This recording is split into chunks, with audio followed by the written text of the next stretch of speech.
Hello दोस्तों, स्वागत है आप सभी का तुल्यारियस ऑनलाइन क्लासेज में। दोस्तों रीड साइकोलॉजी की जो अपनी टेस्ट सीरीज चल रही है, आज उसमें हम यूनिट नंबर 2 के टॉपिक चिंतन के विषय में बात करने वाले हैं। हम देखेंगे कि इस टॉपिक से किस प्रकार के प्रश्न जो हैं वो आपसे पूछे जा सकते हैं और कौन से प्रश्न जो हैं वो बहुत ही ज़्यादा इंपॉर्टेंट है परीक्षा की दृष्टि से। दोस्तों अगर आपने अभी तक सिलेबस पूरा नहीं किया है तो मैं आपको जानकारी दे दूँ, रीड साइकोलॉजी का पूरा सिलेबस अतुल्य के द्वारा करवा दिया गया है, जिसकी प्लेलिस्ट का जो लिंक है वो आपको डिस्क्रिप्शन में मिल जाएगा। वहाँ जाकर के आप पूरा सिलेबस देख करके अपना सिलेबस कर सकते हैं दोस्तों। तो चलिएगा शुरू करते हैं आज के टेस्ट को और देखें आज का हमारा पहला प्रश्न, तो वो है चिंतन को मन की क्रिया किसने कहा है। पहला प्रश्न है हमारा कि चिंतन जो है उसको मन की क्रिया कहने वाले कौन से विद्वान हैं। बोरोन है, ड्रेवर है, सिल्वरमैन है या फिर सेंद्रोक है। ये सेंद्रोक है दोस्तों। क्या कहा मन की क्रिया, लेकिन कहा किसने ये आपको बताना है। इनमें से क्या है सही आंसर दोस्तों। तो चेक करिएगा दोस्तों, सही आंसर हमारा वो है नंबर 2, ड्रेवर के द्वारा कहा गया है। अगला प्रश्न है चिंतन है, चिंतन क्या है दोस्तों। शारीरिक प्रक्रिया है, मानसिक प्रक्रिया है, मनोशारीरिक प्रक्रिया है या फिर सभी हैं। चिंतन किस प्रकार की प्रक्रिया है आपको बताना है दोस्तों। इनमें से सही आंसर क्या है तो चेक करिएगा, सही आंसर हमारा वो है नंबर 2। चिंतन कैसी प्रक्रिया है, मानसिक प्रक्रिया है जो समस्या समाधान से संबंधित होती है दोस्तों। वह प्रक्रिया जो किसी समस्या के कारण प्रारंभ होती है और उसके अंत तक चलती रहती है। ध्यान दीजिएगा, क्या कहा हमने, ऐसी प्रक्रिया जो समस्या के कारण ही तो आरंभ हुई है और जब तक समस्या है तो उसके अंत तक ये चलती रहती है, उसे हम कहते हैं अभिप्रेरणा, चिंतन, दबाव या फिर अधिगम। क्या कहते हैं दोस्तों। क्या है सही आंसर तो चेक करिएगा, सही आंसर हमारा वो है नंबर 2, उसे हम कहते हैं चिंतन। अगले प्रश्न को देखें, परिभाषा है ये, चिंतन में संप्रत्ययों, प्रतिज्ञप्ति तथा प्रतिमाओं का मानसिक जोड़ तोड़ होता है। ये जो परिभाषा है वो जो किस विद्वान के द्वारा दी गई है। बोरोन के द्वारा, सिल्वरमैन के द्वारा, सेंद्रोक के द्वारा या फिर कोल्सनिक के द्वारा। किसके द्वारा ये परिभाषा दी गई है, अच्छी परिभाषा है। सही आंसर क्या है दोस्तों, चेक करिएगा, सही आंसर है नंबर 1, बोरोन के द्वारा दी गई है। किसके द्वारा दी गई है ये परिभाषा, बोरोन के द्वारा। चिंतन किसी समस्या का हल खोजने की मानसिक प्रक्रिया है। चिंतन क्या है दोस्तों, किसी भी समस्या का हल खोजने की एक मानसिक प्रक्रिया है। ये परिभाषा किसके द्वारा दी गई है आपको बताना है।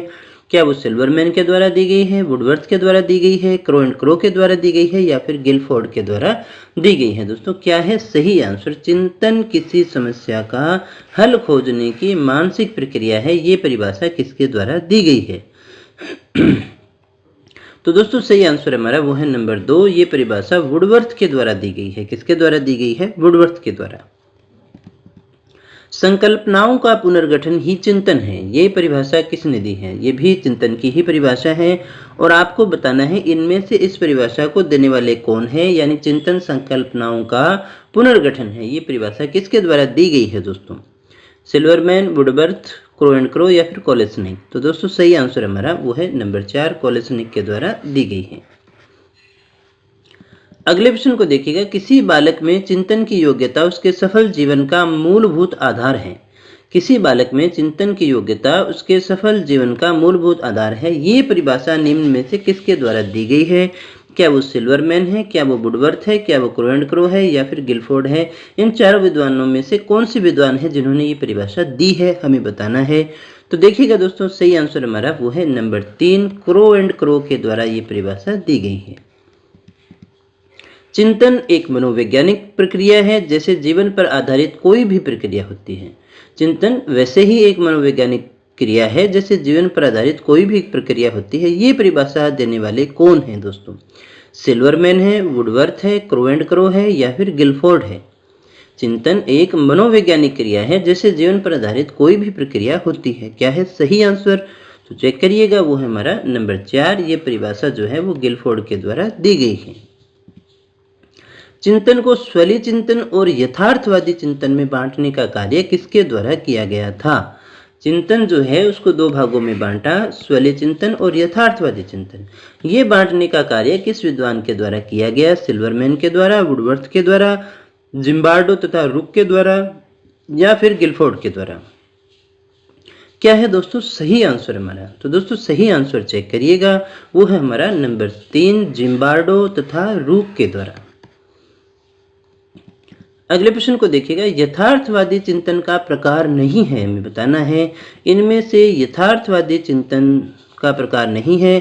स्वलीय चिंतन और यथार्थवादी दो भागों में हमने बांटा था, आपको बताना है यथार्थवादी को जो आगे भागों में बांटा गया इनमें से कौन सा भाग शामिल नहीं है। अभिसारी चिंतन, सृजनात्मक चिंतन, आलोचनात्मक चिंतन या फिर व्यक्तिगत चिंतन, कौन सा नहीं है? यह नहीं का ध्यान आपको रखना है। तो सही आंसर चेक करिएगा दोस्तों, वो है हमारा नंबर 4, वो है व्यक्तिगत चिंतन। निम्न में से निगमनात्मक चिंतन है, चिंतन भी आगमनात्मक निगमनात्मक में बांटा जाता है, ये उन्हीं के अन्य नाम हैं। तो आपको बताना है इनमें से निगमनात्मक चिंतन कौन सा है? विसारी है, सृजनात्मक है, आलोचनात्मक है या फिर व्यक्तिगत चिंतन है। निगमनात्मक चिंतन कौन सा है दोस्तों? निगमनात्मक जो नियम से उदाहरण की ओर चलता है, जो शिक्षण विधियों में हम देखते हैं, उसी प्रकार का यहाँ पर अपने इसको माने तो निगमनात्मक चिंतन कौन सा है दोस्तों? सही आंसर हमारा वो है नंबर 1, वो अभिसारी चिंतन होता है। अगला प्रश्न देखिएगा, आगमनात्मक चिंतन कौन सा है? निगमनात्मक हमने देखा, तो यहाँ आपको बताना है आगमनात्मक चिंतन निम्न में से कौन सा है। क्या है सही आंसर? तो चेक करिएगा, वो है हमारा नंबर 2, सृजनात्मक जो चिंतन है वही आगमनात्मक होता है।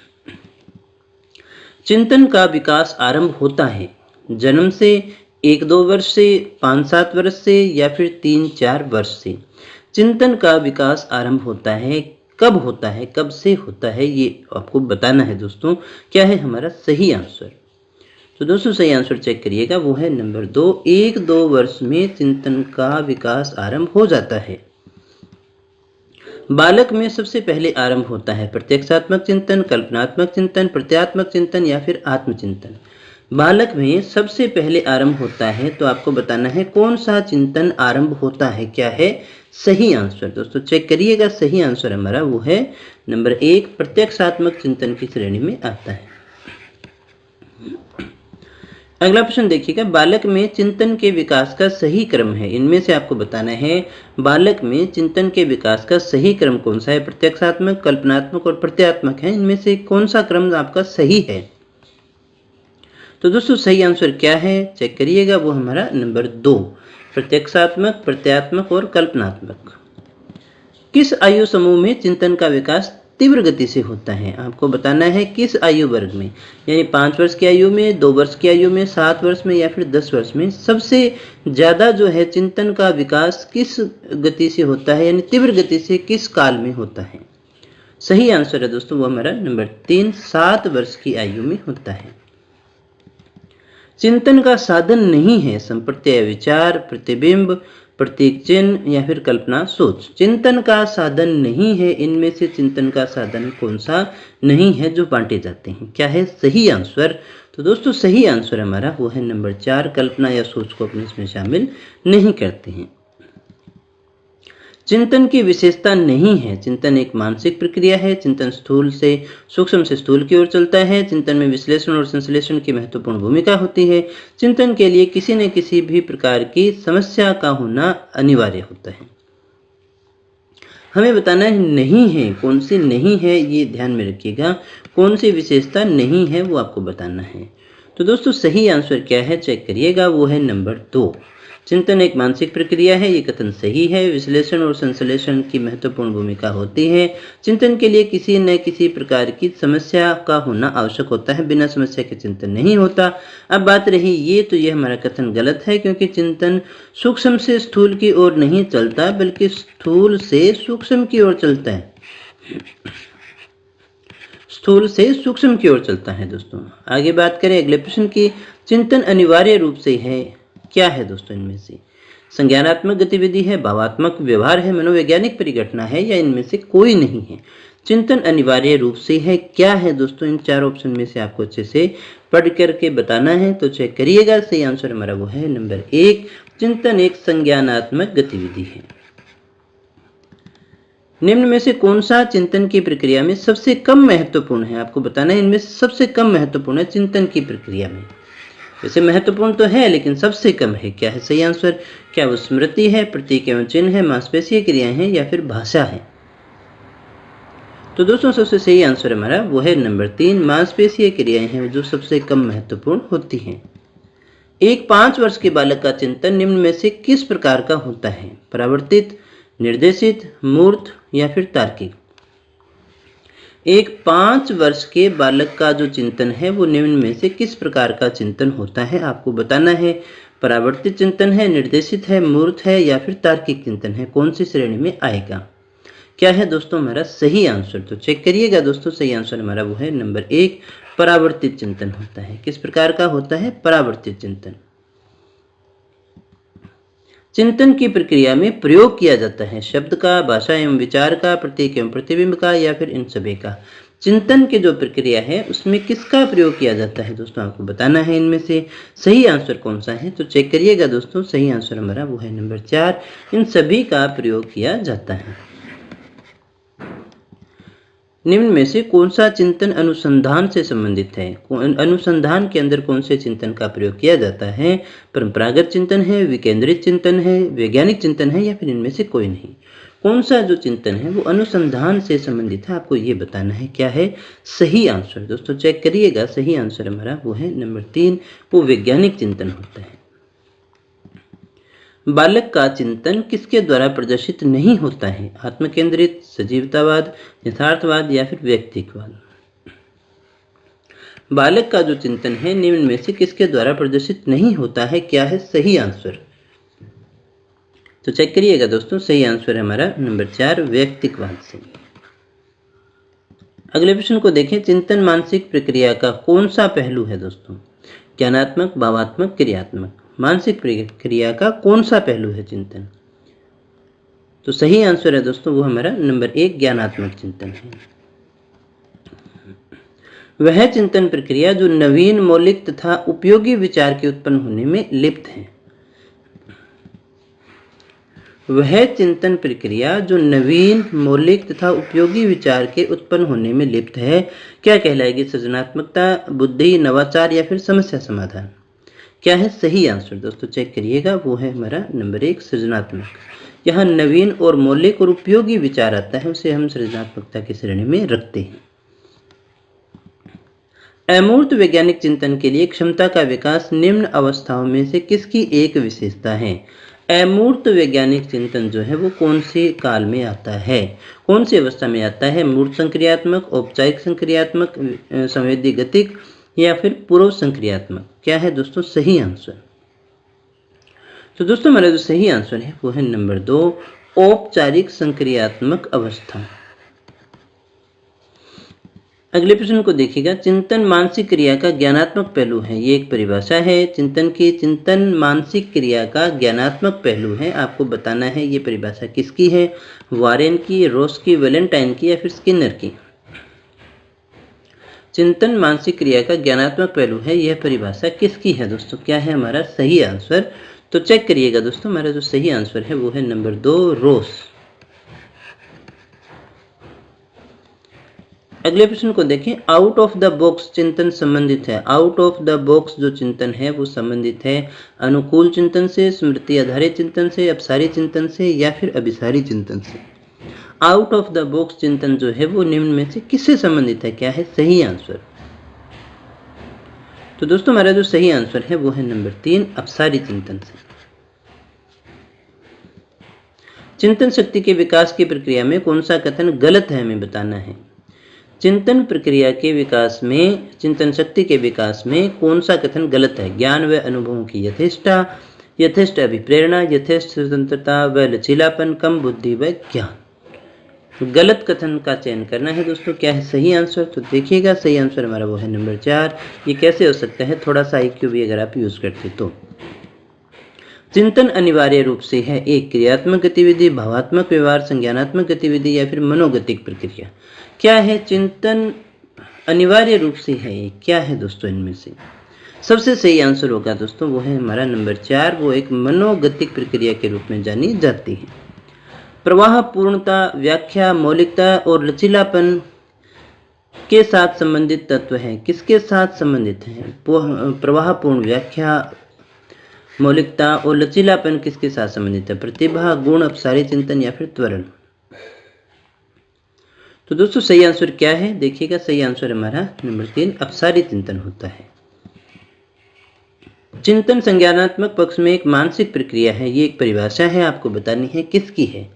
चिंतन संज्ञानात्मक पक्ष में एक मानसिक प्रक्रिया है, तो मनोगतिक प्रक्रिया, मानसिक प्रक्रिया, ये किसने कहा है दोस्तों, क्या है सही आंसर, तो चेक करिएगा, वो हमारा नंबर 4 रोस ने। कौन चिंतन में अति आवश्यक रूप से सम्मिलित नहीं होता है। अति आवश्यक नहीं है, शामिल तो है, लेकिन हमने कहा अति आवश्यक रूप से शामिल नहीं है। भाषा, संप्रत्यय, प्रतिमा और प्रतीक, कौन सा है दोस्तों इनमें से सही आंसर क्या है। तो दोस्तों सही आंसर हमारा वो है नंबर 1, यानी भाषा अनिवार्यतः नहीं है, अति आवश्यक नहीं है। स्वलीय चिंतन में अभिव्यक्ति होती है किसकी, अभिप्रेरणा की, भाषा की, काल्पनिक विचार तथा इच्छाओं की या वास्तविक स्थिति की। स्वलीय चिंतन में अभिव्यक्ति होती है किसकी होती है, क्या है सही आंसर, तो चेक करिएगा दोस्तों, वो है हमारा काल्पनिक विचार तथा इच्छाओं की। निम्न में से कौन यथार्थवादी चिंतन का उदाहरण नहीं है, आपको बताना है निम्न में से कौन यथार्थवादी चिंतन का उदाहरण नहीं है। अभिसारी चिंतन, सृजनात्मक, स्वलीय या फिर आलोचनात्मक, कौन सा यथार्थवादी चिंतन का उदाहरण नहीं है। जो हमने भाग बांटे थे यथार्थवादी चिंतन के, उनमें शामिल नहीं है। क्या है दोस्तों सही आंसर, तो चेक करिएगा, वो है नंबर 3 स्वलीय चिंतन नहीं है। राम प्रत्येक वस्तु को उसके गुण दोषों के बारे में चिंतन करने के पश्चात ही खरीदता है, यह उदाहरण किसका है। राम प्रत्येक वस्तु के गुण दोष सोचता है फिर खरीदता है, अपसारी है, जटिल है, स्वलीय है, आलोचनात्मक है। क्या है दोस्तों सही आंसर, तो चेक करिएगा, वो है नंबर 4, किसी में भी गुण दोष ढूंढना आलोचना आती है। आलोचना का मतलब केवल बुराई नहीं होता, गुण और दोष दोनों को ढूंढना होता है। आलोचना एक पॉजिटिव वर्ड है, इतना नेगेटिव नहीं है जितना हम ले लेते हैं आलोचना करना। निम्न में से कौन सा कथन चिंतन के विषय में गलत है, आपको बताना है गलत है। चिंतन में प्रतिमाएं और भाषा प्रयुक्त होती है, चिंतन में एक प्रकार की सूचना प्रक्रमण है, चिंतन संज्ञानात्मक प्रक्रिया का समुच्चय है और चिंतन और भाषा संबंधित है। आपको बताना है गलत क्या है इनमें से। तो दोस्तों सही आंसर हमारा वो है नंबर 4, चिंतन और भाषा संबंधित है। ये इतना सही नहीं है, इसी को अपने गलत मान करके चलते हैं। ये बाकी कथन हमारे सही हैं। किसके अनुसार बच्चों के चिंतन के बारे में सामाजिक प्रक्रियाओं तथा सांस्कृतिक संदर्भ में प्रभाव को समझना आवश्यक है। लॉरेंस कोहलबर्ग, जीन प्याजे, लेव वाइगोत्स्की या फिर अल्बर्ट पांडुरा। क्या है दोस्तों सही आंसर, तो वो हमारा नंबर 3 वाइगोत्स्की के अनुसार बच्चों के चिंतन के बारे में सामाजिक प्रक्रियाओं तथा सांस्कृतिक संदर्भ में प्रभाव को समझना आवश्यक है। चिंतनशील सोच की चर्चा इनमें से किसने की है। चिंतनशील सोच जो है ये कंसेप्ट कौन लेकर के आया, इसकी चर्चा किसने की है, डेवी, रोज, वुडवर्थ या फिर ड्रेवर। क्या है दोस्तों सही आंसर, तो चेक करिएगा, सही आंसर हमारा वो है नंबर 1 डेवी ने। तो दोस्तों ये थे आज के हमारे प्रश्न। अगर आपको हमारा ये प्रयास अच्छा लगा हो तो वीडियो को लाइक कर देना, दोस्तों के साथ में शेयर कर देना, और अभी तक चैनल को सब्सक्राइब नहीं किया है तो कर लेना, क्योंकि इस तरह की क्वालिटी एजुकेशन वीडियो डेली आपको यहाँ पर मिलते रहते हैं। तो दोस्तों मिलते हैं कल के टेस्ट में कुछ और नए प्रश्नों के साथ, कुछ और नई जानकारी के साथ। तब तक बने रहे हमारे साथ। Thank you very much.